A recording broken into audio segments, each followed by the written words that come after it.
यह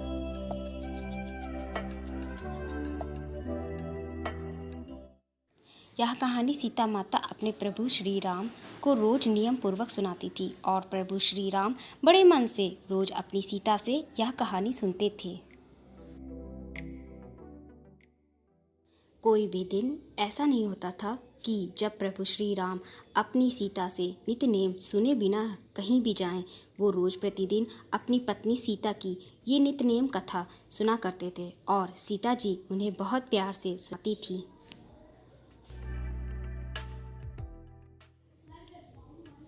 पर एक दिन सीता माता प्रभु श्री राम को नित्य नेम सुनाने वाली थी। वैसे ही प्रभु श्री राम को कहीं किसी काम से जाना पड़ा तो सीता माँ ने सोचा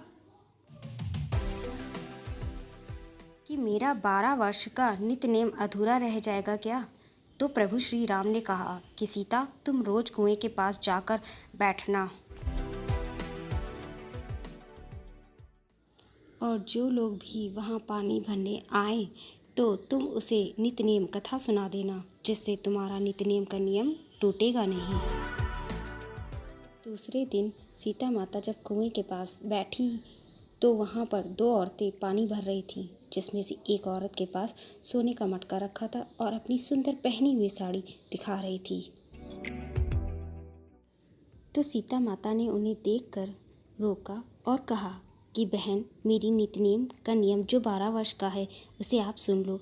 पर वह थी बहुत जल्दी में। उसने कहा, अगर पानी भरकर घर जल्दी ना गई तो मेरी सास मुझ पर गुस्सा करेंगी। तो बिना कहानी सुने वहाँ से चली गई और घर पहुँचते ही उसकी महंगी साड़ी फट गई और सोने का मटका मिट्टी का हो गया था। ने देखा कि यह सब कैसे हो गया। तब उसकी बहू ने कुएं के पास बैठी सीता के बारे में बताया कि वो अपना नित्य नेम मुझे सुनाना चाहती थी और मैं बिना सुने वहाँ से चली आई। तो सास ने कहा, अब तू बैठ और मैं जाकर सुनती हूँ। तो सास बहू की फटी साड़ी पहनकर और मटका लेकर कुएं के पास गई। तब सीता माता ने उसे रोका और कहा, मेरी नित्य नेम सुन लो बहन। तो सास बोली, मैं तो तुम्हारा नित्य नेम सुनने आई हूँ, सुना मुझे। राम आए लक्ष्मण आए, देश के पुजारी आए, नित्य नेम का नेम लाएं। आओ राम बैठो राम, तपी रसोई जियो राम, माखन मिश्री खाओ राम, दूध बताशा पियो राम, सूत के पल का मोठो राम, शाल दुशाला पोठो राम। शाल दुशाला ओढ़ो राम, जब बोलूँ जब राम ही राम, राम संवारे सबके काम, खाली घर भंडार भरेंगे, सबका बेड़ा पार करेंगे।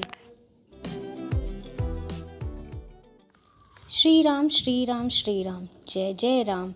तब उस सास ने सीता माँ से माफ़ी मांगी और जो उसकी साड़ी फट गई थी वह फिर से चमक उठी। मिट्टी का घड़ा सोने का कलश बन गया।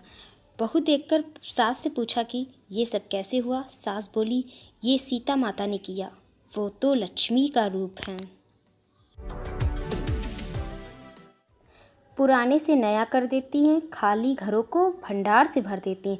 आदमी हो चाहे औरत, सबका कल्याण करती हैं, सबकी मनोकामना को पूरा कर देती हैं। बहू ने कहा,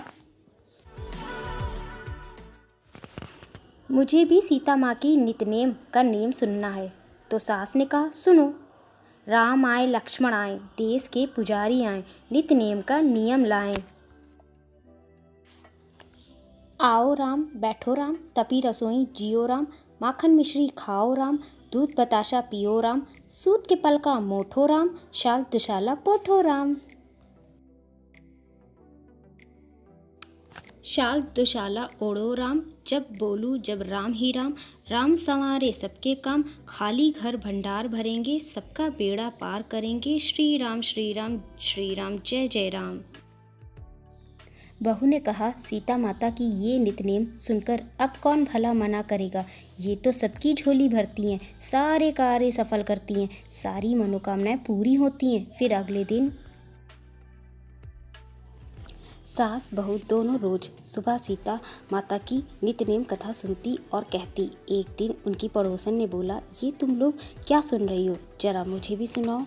तो सास बोली, राम आए लक्ष्मण आए, देश के पुजारी आए, नित नेम का नियम लाए। आओ राम बैठो राम, तपी रसोई जियो राम, माखन मिश्री खाओ राम, दूध बतासा पियो राम, सूत के पल का मोठो राम, शाल दुशाला पोठो राम। शाल दुशाला ओढ़ो राम, जब बोलूं जब राम ही राम, राम संवारे सबके काम, खाली घर भंडार भरेंगे, सबका बेड़ा पार करेंगे, श्री राम श्री राम श्री राम जय जय। तब पड़ोसन ने कहा कि यह सीता माता की नित्य नेम का नेम मैं भी कहूँगी। सीता माँ ने मेरी मनोकामना पूरी करी है, मेरे खाली घर में भंडार भरा है। अब पड़ोसन मैं भी सबको सीता माँ की नित्य नेम का नेम सुनाऊंगी। फिर वह अगले दिन पूरे गांव वालों को प्रतिदिन नित्य नेम सुनाने लगी। राम आए लक्ष्मण आए, देश के पुजारी आए, नित्य नेम का नेम। हे सीता माँ, जो आपकी नित्य नेम का नेम सुनेगा या कहेगा, उसके खाली घरों को भंडार से भर देना और सबका बेड़ा पार करना। तुम्हारी सदा ही जय हो। राधे राधे।